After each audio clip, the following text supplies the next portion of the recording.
So, I've been collecting Necrons for over 20 years, and today we're going to have a look at my 47 miniatures from the HQ slot. It's coming right up. Necrons! Nick speaking, and welcome to this video. Right, today the first video in a new series where I'm going to be showcasing my entire Necron army. I'm going to break it down into slots, and of course it's the HQ choices today. I've been playing Necrons for over 20 years, since 3rd edition, so let's get straight to it and have a look at my miniatures. Okay, so I started the hobby in 2001, the 3rd edition codex, and there was only one HQ choice in that book. You could upgrade the unit with some war gear into a destroyer lord, but effectively we just had the Necron lord, this guy here, and I painted this guy quite early in my 40k career. The very first unit I painted was some Necron warriors, and I painted them silver just like Terminator because I really enjoyed the Terminator franchise. So I had silver for my warriors, came to painting the Lord, and I thought I would do something different, make him stand out a bit, and I went for gold. So effectively I set my paint scheme for my army all those years ago. Now hopefully you will see that my painting improves during this video and as I show you some of my newer miniatures, but overall for one of my first painted miniatures I'm pretty happy with him. And this guy of course has got the war side, there he is on the back, and I painted a purple cloak because, well, I just love the colour purple. Now this is a metal model of course, and well, of course you need more than one HQ choice, so I bought myself a second one, and this is one of my very early conversions. So we've got this guy here, the same miniature. I just cut the staff away from the leg and of course put the staff of light on him because it was very useful to have a staff of light in those days for the Veil of Darkness, because you couldn't assault after you vowed, so you had to shoot. So the staff was a good option. And I couldn't go without a resurrection orb because in those days you needed resurrection orbs on your lords. So I put an orb on his base. That's basically just a ball bearing, just painted green. So that was that. And then of course I needed more lords. So I bought another one and I converted that. Step in. This guy just here. Now he has a magnetized arm. So the arm actually comes off. I can do it. There we go. And I've got a few other arms for him as well. So he can have the Staff of Light or the War Sai. You'll notice also I painted the cloaks in different colours. So we have the purple one there. We have this red one there. And that's something I brought into my scheme very early, was the cloaks on my HQs were going to be all different colours just to bring some variety to the army. Now as I said, the Lord had the ability to be upgraded with some war gear to a Destroyer Lord. So you had one entry in the Codex, but you could have two different options.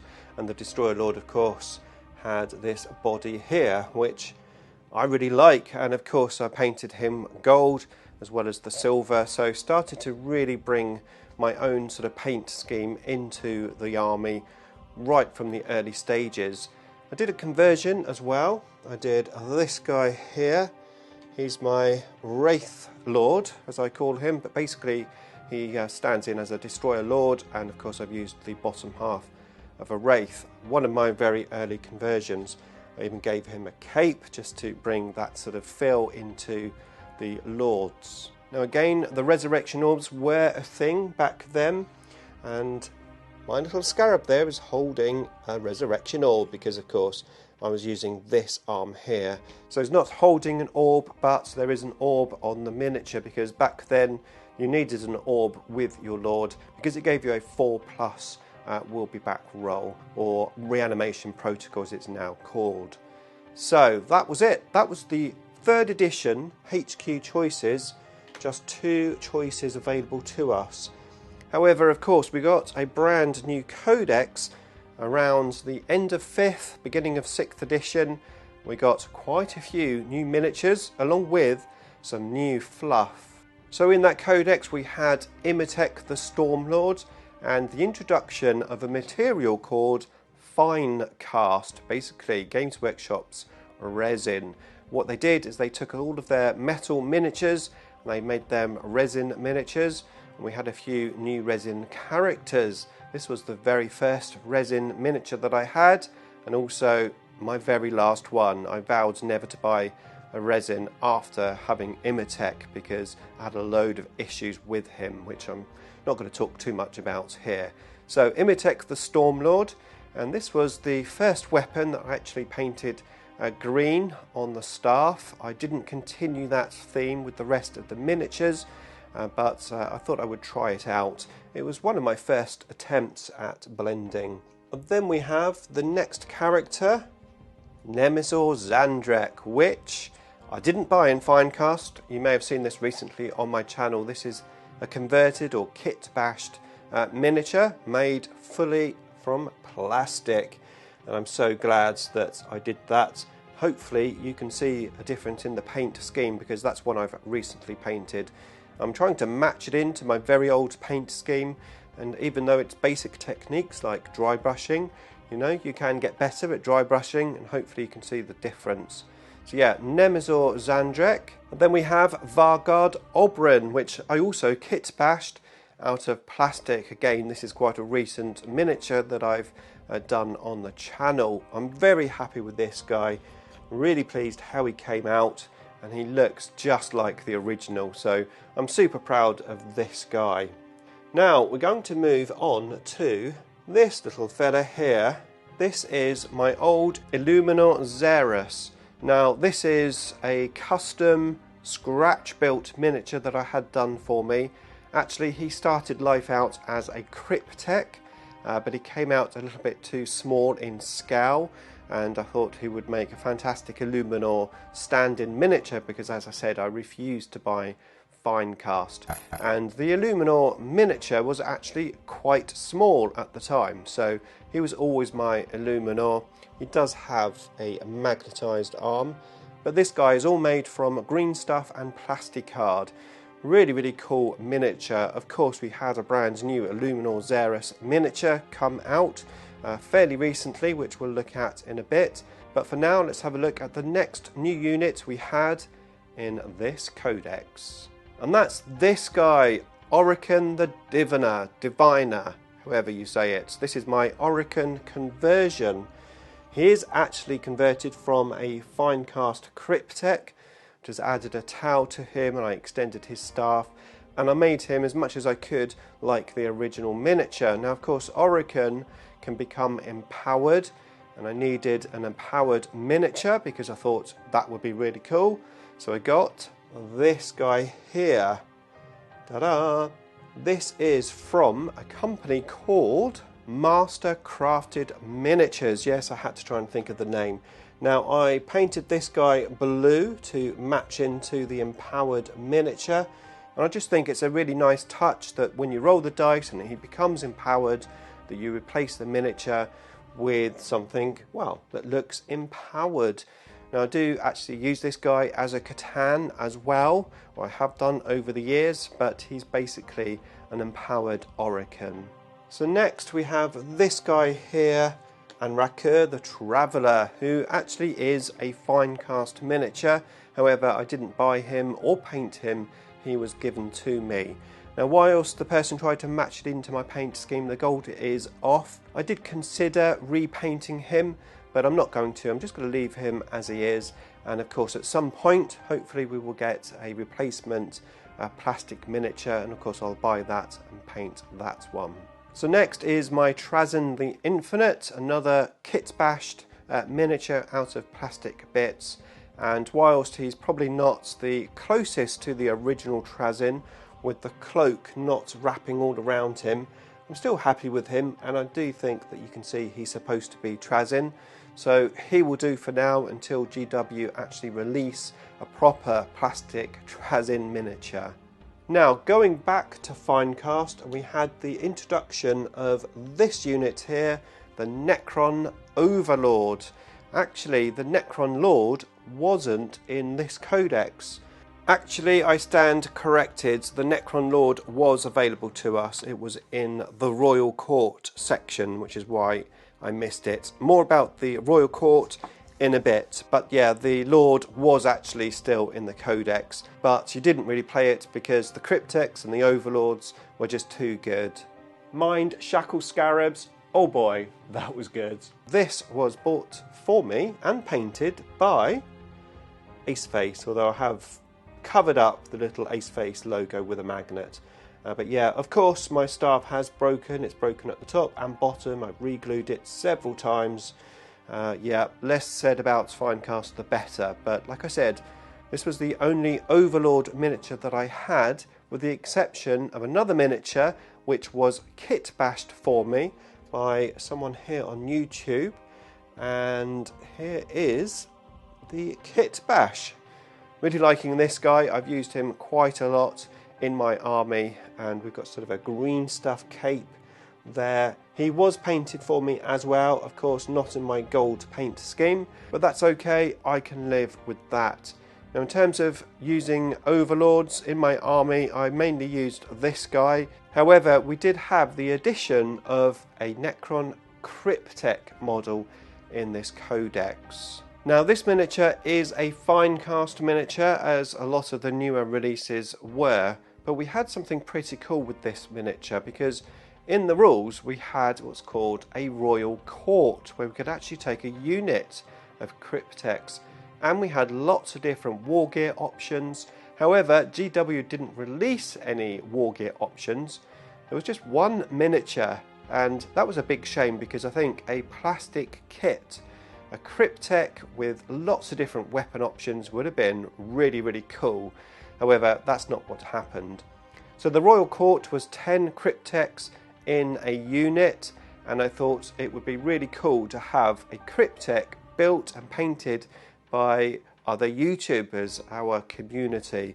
So I started a little project called the Community Cryptek Project, and I got lots of feedback and people who wanted to join in the project. And actually I ended up with quite a number of Cryptex. We've got this one here by Pezapoo, and we've got this guy here from Nerdopolis. I don't think I'm going to be able to remember all of the names. We've got this awesomely painted one here, and we've got this guy here painted by Dunk, and we've got this guy. Actually, I think this guy was painted by Dunk. This was Rebel Wargaming. I've got a lot of these miniatures. I don't know they're going to fit all in. Hopefully they will. And then we've got this guy painted by Messy Wargaming. He's got a massive staff. He actually became one of my Forge World characters when we had them in the army, which we don't now, sadly. Can you see him? There you go. Too many. So I ended up with 7. I didn't quite make it to 10 before the next codex came out and the Royal Court disappeared. So I never actually played a 10 strong Royal Court, which was a shame, because I think that would have been fun. Okay, so now we're moving on to 6th edition and the introduction of a couple of units within the codex, but within the HQ slots was this guy, the Catacomb Command Barge, which was pretty cool because it was a chariot, and you could actually put HQs in this chariot, not just the Overlords like it is now, and the character could actually get out of the chariot, so it was a separate unit. Really, really cool. I've got this guy here. Now this is magnetized, so I can change it into an Annihilation Barge if I want to. This guy I recently painted, and he's got the Warsigh, and I've got a second one here with a magnetized Overlord, so both arms are magnetized. So I've got the Staff of Light on him, but of course I can change that for a Warsigh if I want to. Now, just stepping back a little bit to the Necron Lord, it was in this codex and the previous codex which we had extra war gear options for the Lords. It wasn't just a Warsigh and a Staff of Light. We had a Void Blade. This guy is, I have to confess, a Finecast miniature. I was given the miniature, so I thought I would do something with it.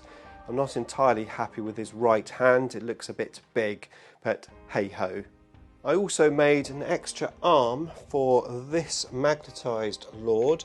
So when I take this off, I've got a hyperphase sword. If I can magnetise it on, there we go. So a hyperphase sword for that guy, just to give me some war gear options.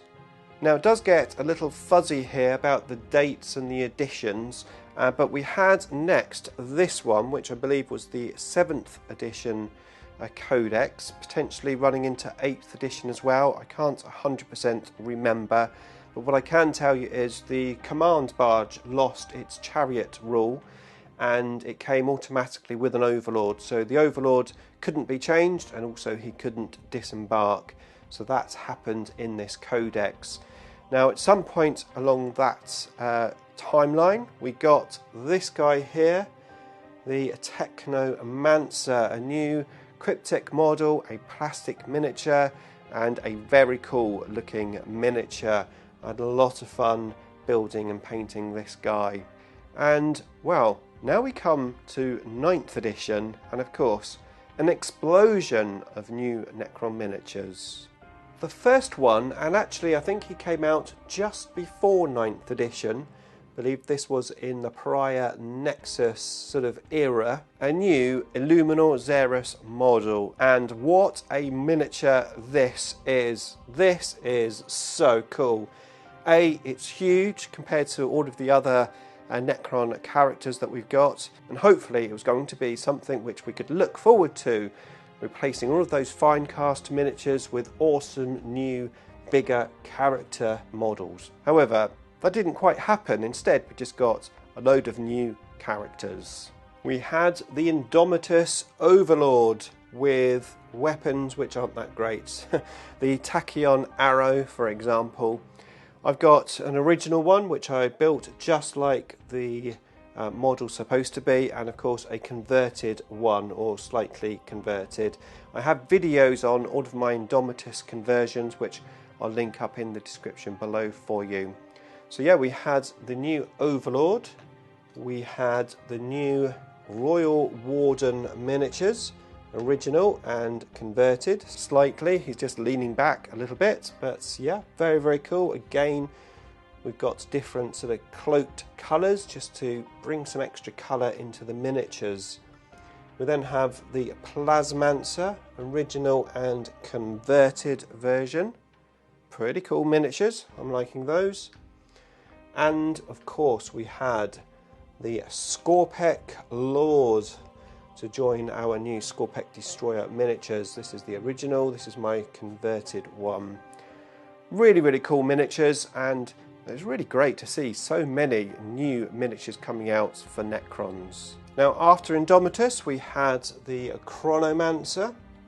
I've got two of those. They do have different weapons, but what a kit this is, because it comes with loads of different options. You've got different arms for the left, you've got different staffs for the right.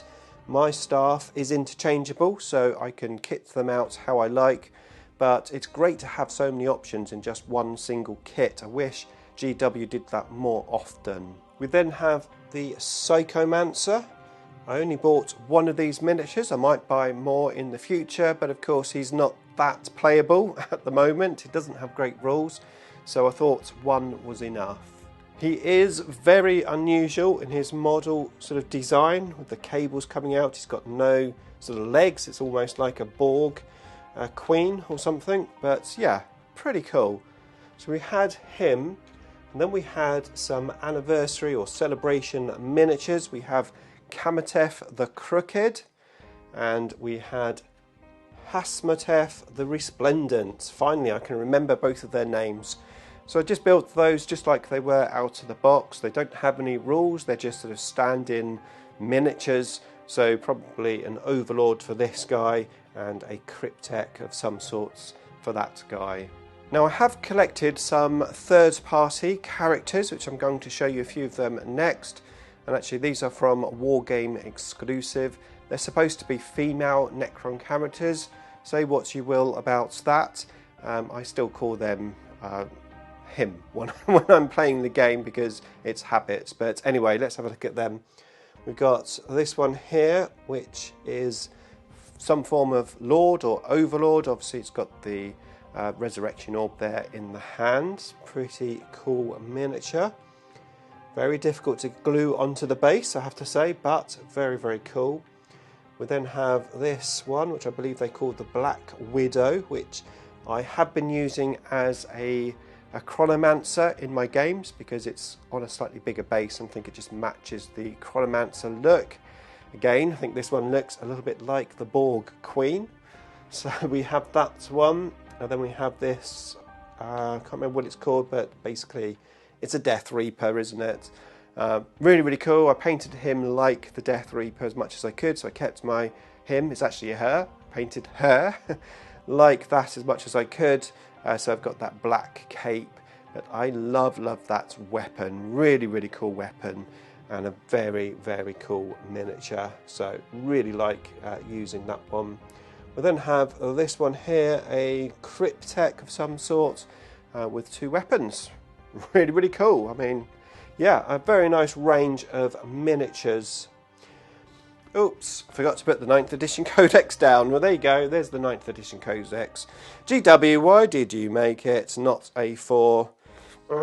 Annoying. Anyway, right, so next I'm going to show you a couple of my conversions which I've done.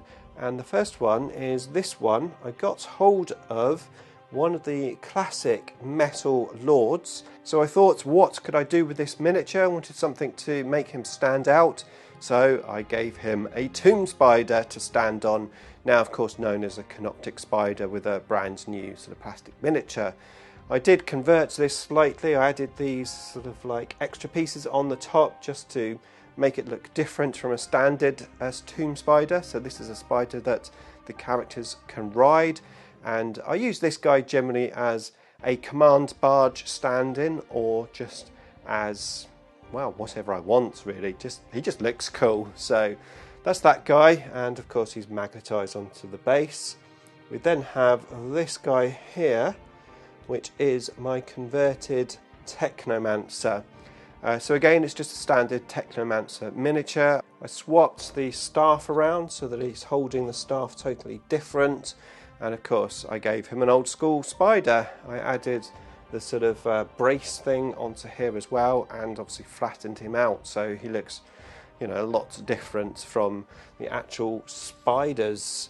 And then we come on to my last Necron character, the most recent one, this 35-year anniversary miniature, which of course I converted. I'm sure you've seen the videos on this guy. If not, they are linked in the description below.